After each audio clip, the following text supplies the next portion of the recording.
Hello everyone, and welcome to the second set of lectures for the week. I apologize, you'll probably hear a bit more noise than usual, and also the acoustics of the room I'm in are a little bit echoey, so the sound quality might be a little bit lower than most of the other videos, but you'll just have to bear with me. Unfortunately, this is the only space I could find at the moment. So, in this lecture, we're going to talk about object-oriented programming. So we'll be advancing through the OOP, that's Object-Oriented Programming Notebook, in your Python directory. And if you open that up, you should see this notebook. Excuse me. So I've been using this word object as I've talked about working with the Python language. I said, for instance, a variable is an object that lives in memory. And I've left the meaning of this word object somewhat vague, which was intentional, because object has a precise meaning in Python, but it also is itself a little bit vague. It's very broad.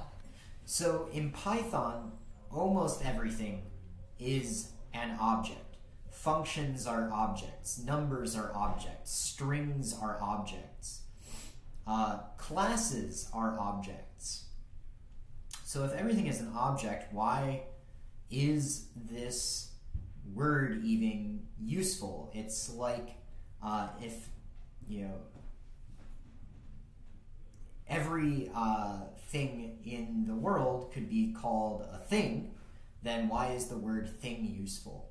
Especially if we don't have a distinction. I just said functions are objects, so there's not even the distinction we're used to between, say, nouns and verbs, like we have in the grammars of most languages.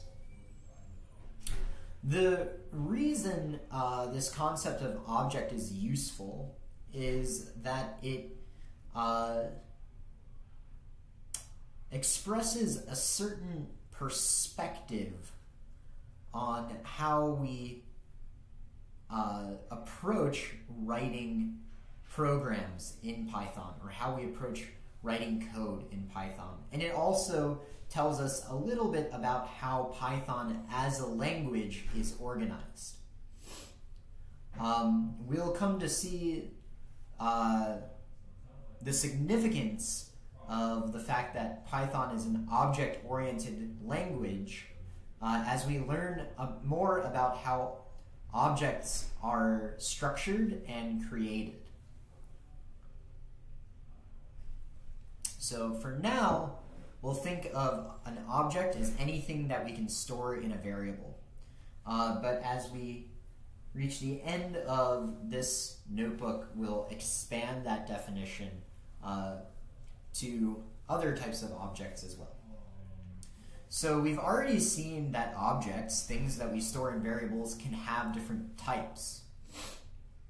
And the type of an object expresses what class it is a member of.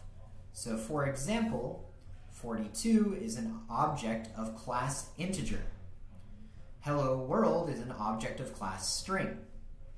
This dictionary is an object of class dict.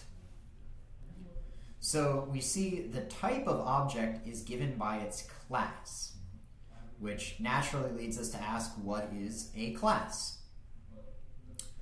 So a class is a sort of blueprint for an object. It's a template for an object. And the analogy that I usually draw is that you and I are both people. We're both humans.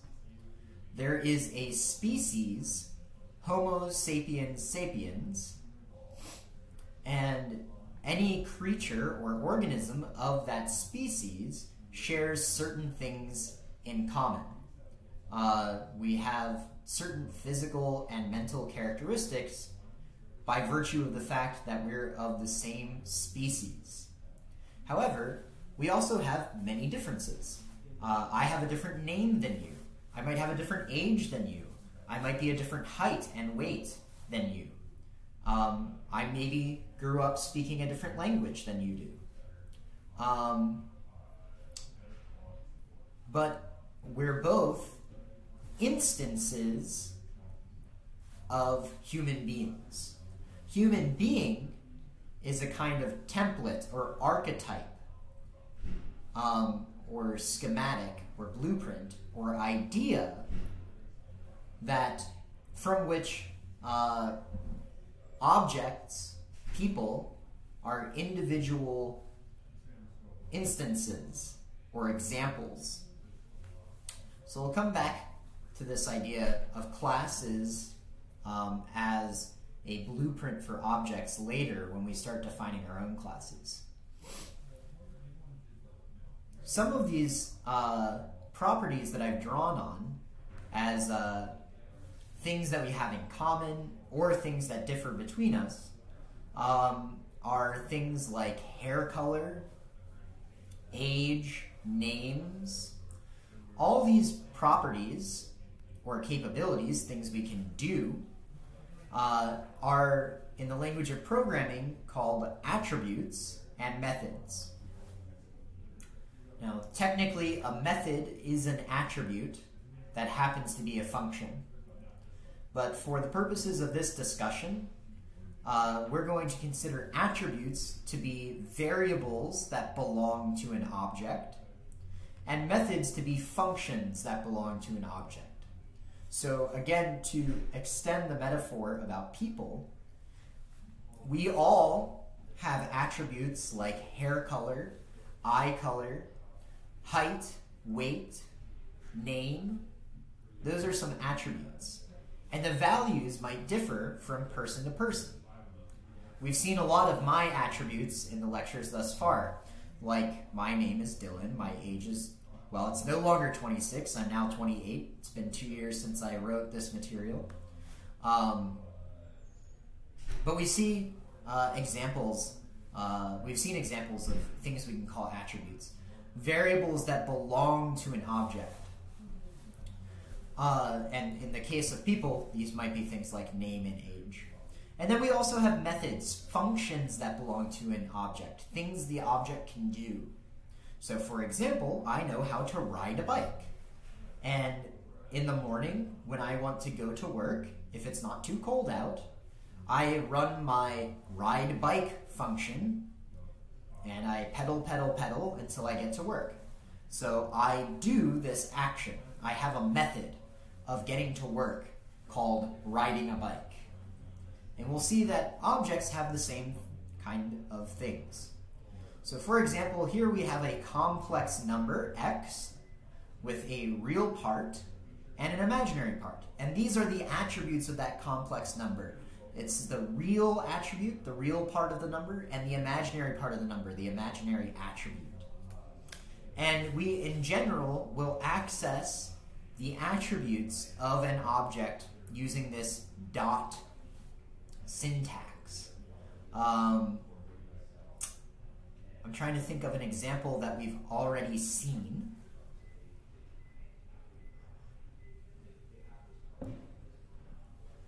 But one is not jumping to my mind. Let's just see if I have a list, what kind of things, what kind of attributes might be attached to this list. No, all of these look like methods. So, these are examples of attributes anyway. They may be the first that we've seen, but we'll see many more examples as we progress. And then we have definitely seen many examples of methods. So here we have a string object, x. The string is Dylan. And we have string methods like lower and upper for turning that string into lower or upper case. So these are things a string can do. It can convert its case. We've also seen things like we can append things to a list.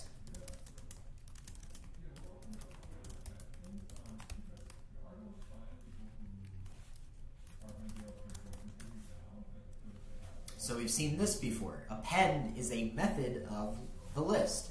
It's something the list can do. It can append new elements. Now, attributes,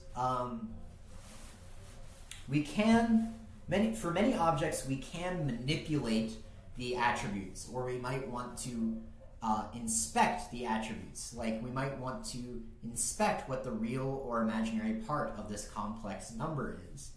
But more often than not, we'll be interacting with an object via its methods rather than its attributes. Because usually we'll want to perform certain actions using this particular object. And that object's attributes might factor into what is returned or done by the object's methods. But usually the methods are sort of the interface for interacting with the object, rather than interacting with the attributes directly. The attributes, on the other hand, tend to represent the state of an object. So for example, if there was a person object, and it had the name Dylan and the age 28, this represents my state. In a year from now, I'll be in a different state. My age will be 29. And there will be some sort of process, perhaps a method like aging, that mutates my state, that mutates my age to increment by 1. So most often when we will interact with an object through its methods, the attributes represent the state, and we might inspect the state of the object, but we don't mutate it directly. Rather, we will usually use its methods to update the state. Because the methods can encode certain checks to make sure that we don't break something about the object, like change its name attribute to a number or a Boolean value. That might not make sense.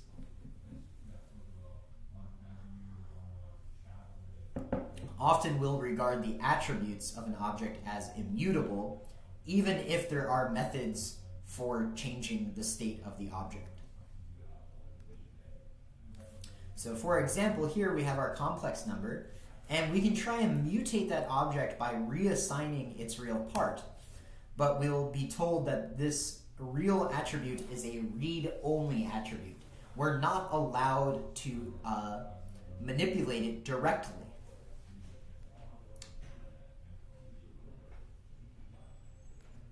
Now, as we've seen, one example of a method that can mutate the state of an object is the append method of a list. So when we append an item to a list, the state of that list changes. It now contains different values.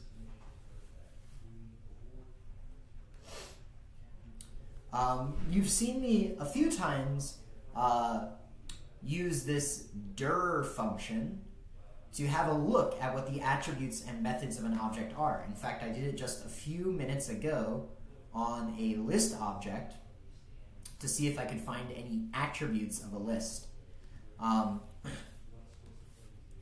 So this is a useful function for finding if there are, looking up what the attributes and methods of an object are.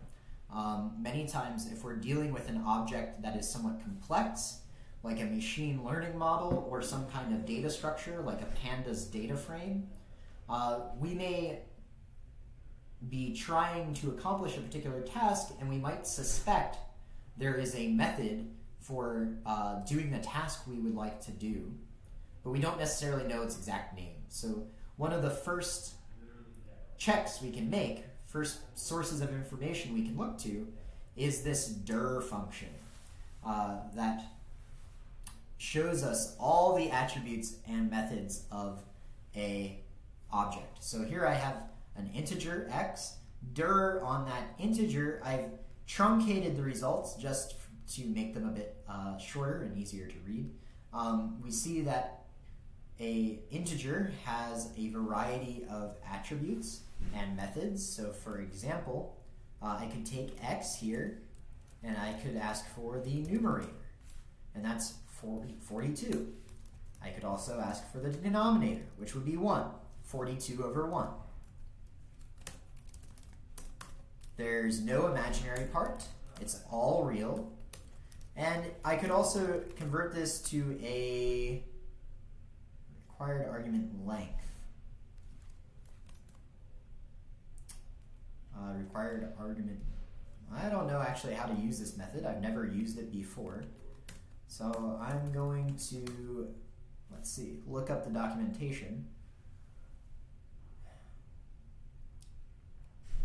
Length bytes. The byte order argument determines the byte order used to represent the integer. If byte order is big, the most significant byte is at the beginning of the byte array. Okay, so let's try this. I'm just demonstrating that we have here a method for representing integers as byte objects. I don't really know why or when you would want to do this, but we see this is a method, a function that belongs to the x object, the integer object we're dealing with here. And we can also, besides calling dir on individual objects, we can call dir on a class like integer, and we would get the same results. So we can look up the methods and attributes of an object based on that object itself or that object's class. Of course, beyond the limited information available from the dir function, we may additionally want to look up documentation on a class. And this is something we'll do many, many more times, especially as we start to deal with more complex objects. So, for example, Python has extensive documentation on the built-in data types in Python. So here, I just updated this to 3.6. Unfortunately, this link is a little bit outdated. If you edit it instead to say 3.6 here, then you'll end up at this documentation. So we are currently using Python 3.6 on this Jupyter Hub cloud. So if you're interested in looking at the documentation for the built-in types, you'll want to be looking at the 3.6 documentation. And we can see, for example, here's our numeric types. We could click on int, and here is the documentation on int. To return an integer-based or an integer object constructed from a number.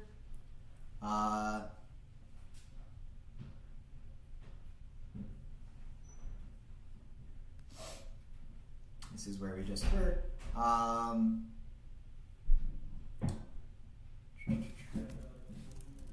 Just seeing if we can learn anything here that we didn't already know.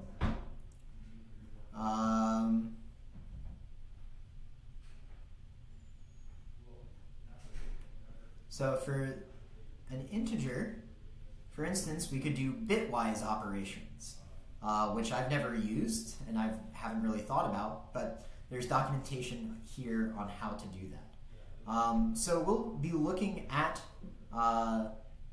there's a bit length method it can tell us about, that 2 bytes method that we just used, along with an example of what the output, or some examples of actually using it, perhaps correctly or better than I did. So we'll be looking at more examples of documentation like this as we encounter more complex objects. In the next video, I'll be carrying on our discussion by talking about classes and how we define new types of objects.